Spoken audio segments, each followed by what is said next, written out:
And always exciting. There's no doubt it's always exciting. We will start with the Toronto Maple Leafs. And where else, right? Where else? The center of hockey, which loads of people will absolutely hate and disagree with, but we love controversy here on Halftime Brewskis. So, the Leafs, center of the hockey universe, will start with their losses to the team. And the two notable ones are Kasperi, Kapanen, and Andreas Johnsson. Kapanen obviously moving in a bigger deal to Pittsburgh, and then Johnsson moving for basically nothing to the Devils and Joey Anderson. So let's start with Kapanen. Joey Anderson. Yeah, well, let's start with Kapanen and the deal. So it was 6 players, which included Pittsburgh's first round pick, the 15th overall pick, and there are other players that are going, back from the Leafs. It was Pontus Aberg and Jesper Lindgren. But what do you make of the return that Toronto got in Evan Rodriguez, Philip Hallander, and David Worski plus the pick?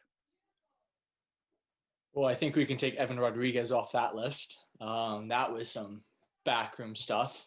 The fact that we acquired him, weren't able to get a contract, signed with him, and then the first day of free agency, he goes back to Pittsburgh on a league minimum deal.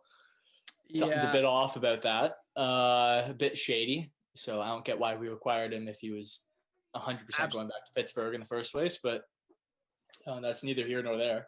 It must have just been for the face value of it, because there's no way that Dubas didn't do that and know that he wasn't, like, almost definitely no chance of him signing. So I feel like they just put his name in the deal so that it looked better in the media for saying Kasperi didn't go for nothing.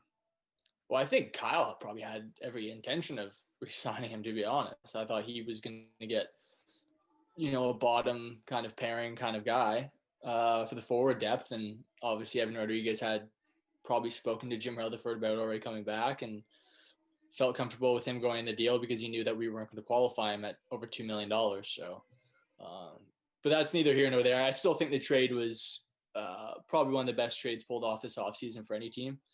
When you look at, much better players have been traded for a lot less. I think Kyle was very smart to get this trade done early. It was the first big trade that happened in kind of the offseason. And he got all the salary off, and he got 15th overall pick. I mean, that's all you can really ask for, especially when other top guys are going for pennies on the dollar. Because no team wants to bring in salary at any point. So, I mean, he fleeced Pittsburgh, who, speaking to Pittsburgh fans, I don't think they're very happy with this offseason. I think they knew that they overpaid for Kapanen, and they've done some other questionable things. So, which we'll get to, because there's another Leafs player that is now that we'll get to him. What do you think of who shall not be named? What do you think of Hallander? Where do you think he's going to fit into the Toronto lineup? To be honest, I knew of the prospect, but I didn't know anything about him. Just because, who's really researching the Pittsburgh Penguins depth chart that much? But reading up, he seems like he's going to be an NHL player. He's kind of almost in the sense that I remember when we drafted Johnsson, we got him late, like 6th round or whatever. But he was one of those Swedish kids who kind of just really matured in the Swedish league and became an actual hockey player as soon as he kind of put on weight and kind of got experience. And so that's what kind of Philip Hallander kind of needs. He's still young. And it's a shame that the Marlies aren't going to be playing this year, or I doubt the AHL comes back. Yeah. Just because of COVID and all that. So it would have been nice to see him in North America, but he's playing in Sweden right now. So I think he's a legit prospect. He's not in our top 5 now, but it's going to be so important for the Leafs going forward to get guys like that. To kind of fill out their bottom half of the roster, because if we've seen anything this offseason, it's that Kyle's committed to the top 4, and he's committed to keeping that salary cap committed to those guys. So you're going to need a lot of depth, cheap options and productive depth, options. Good cheap options, to fill out third and fourth lines, because at this point now, and what you're seeing with Kyle do is that all these guys are on 1-2 year deals in the bottom 6. And we're going to get almost a new bottom 6 almost every off season. because if these guys are coming in having good seasons for the Leafs, we're just not going to be able to afford keeping them. So it's going to be integral for this organization going forward that you keep the prospect line going. And so I think getting a young kid who has potential can only help. And really, Pittsburgh doesn't really have anyone else. Like they've just butchered their farm team and their draft picks to kind of give Malkin and Crosby every chance to win. So the 15th overall pick, Philip Hollander is a legit NHL prospect who doesn't project to be a top 6 guy, but a third line scoring winger. I don't see why he can't be that. And it's the same kind of thing. I think there's a lot of bad press about the Johnsson trade because it's looking at, you gave up a quality forward who does a decent job in Johnsson, and you got back Joey Anderson, effectively. So yeah, it's a salary cap clearing move, but I think if you look at where Johnsson left, the cap room that he left, and the players that are going to come in to fill that gap and replacing the kind of thing, or at least possibly replacing the kind of things he was doing, it makes it a worthwhile deal, even if you don't want to talk about Joey Anderson. Last year, we had the opportunity to have $3 million players on the fourth line. It was an opportunity that we had that we didn't use. But going forward with the flat cap and the pandemic, it's a luxury you can no longer afford.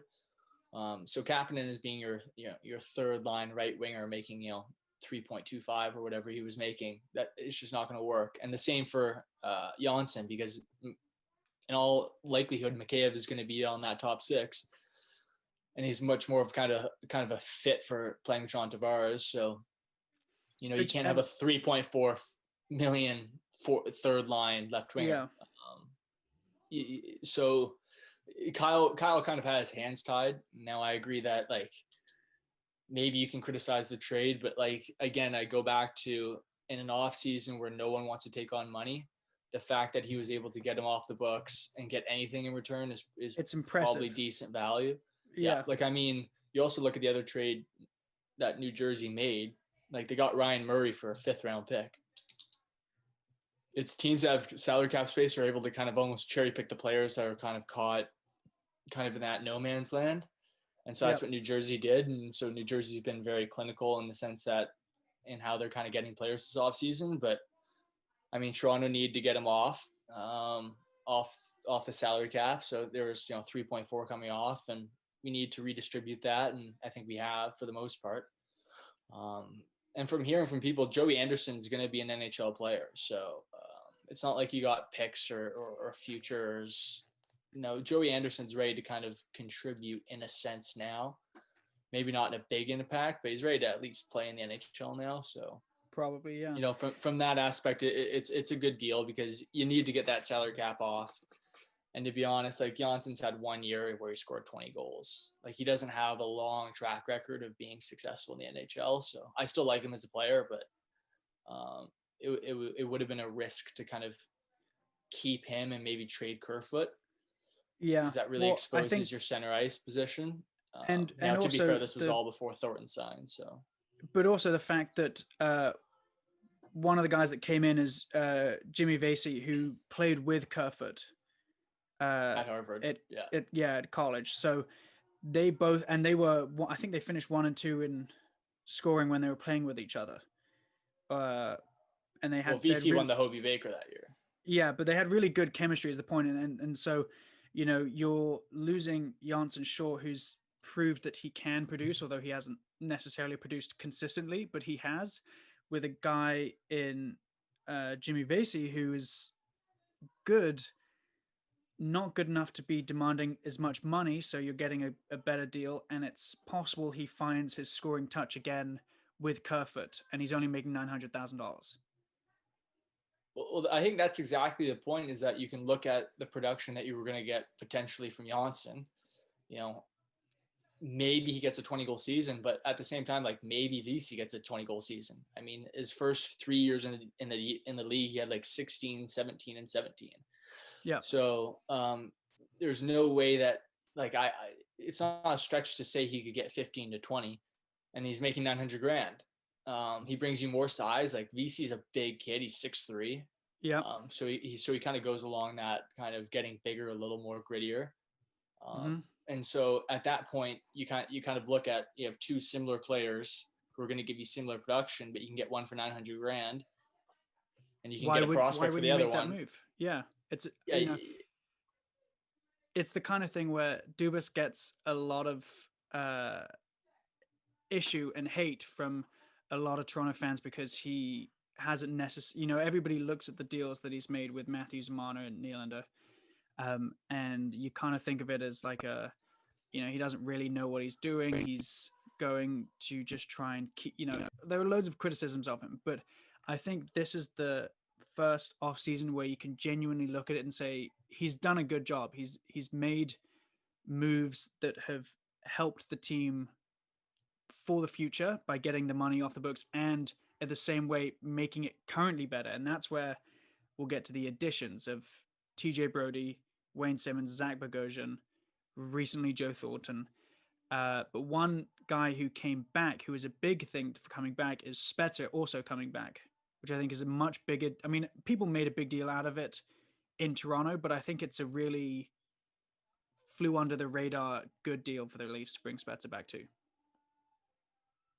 Like kind of what we said earlier, you need cheap guys to fill out that third and fourth line who are going to still be productive. And Spezza was still very productive last season. Yeah. In the small kind of opportunity that he got after Babcock left, because obviously for odd reason that the Babcock wasn't a fan of him, which I don't understand because, Spezza's been an elite player. I think that was just like a decade and a half, but yeah, well, I think that was like a big that was a power play there. Yeah, exactly. And the fact that he did that shows a lot more about who Babcock is as a person. You don't do that. Like I'm fine if you want to power play a young kid. That's fine. That's just setting the tone. But you don't do that to a veteran like Spezza. And also someone who, we don't even need to get it. Yeah, we don't need to go into it, but you don't do it. But from a sense, Spezza gives you a lot of versatility. He's a guy who can, he's an elite face-off guy. Yep. Who can also play the right wing. So for 700 grand, there's no downside there. Like some other signings we made, there's just no downside. You have a lot of versatility with him, and you can scratch him if you want. You can play him if you want. He's at the point where I think only one thing matters to him, and that's getting some jewelry on that hand. So I think he'd be fine platooning almost with Joe Thornton in a sense that, these guys are a bit older to say the least. And I think next year is going to have to be a condensed season. Where it's going to be a lot of back-to-backs. So, with guys like that, you might just need to kind of platoon them in a sense to keep their. Here's the question, though. Here's the question. You now have your two undisputed centers of Tavares and Matthews. You've just signed Joe Thornton, and you have Spezza. So you have four guys who can absolutely play center in the NHL, and you've proven you can do it. Do you, because you still have to re-sign Mikheyev because he's an RFA. Leafs only have about 1.4 in cap space. Do you trade Kerfoot and use some of his 3.5 towards Mikheyev and some towards trying to get Dermott through the door because you have that center depth now, because you still have Matthews and Tavares, Thornton, and Spezza, and if you really need it, you could bring Nylander into center if you wanted to, or at least to take face-offs, because all face-offs and then whatever it is. Yeah, I don't want Nylander at center. That's just me personally. I think he's an elite player on the right wing. I think people kind of forget how good he actually is based on 5. I agree. 5-on-5 play, but. Yep. From the sense of trading Kerfoot, you've already kind of done it with Kapanen and Johnsson. The only way you could do that is if you had another player in mind. Is trading Kerfoot for the point of trading Kerfoot. I don't know how much you'd get back for him, to be honest. You might get a decent deal, but I think you'd have to take a player back.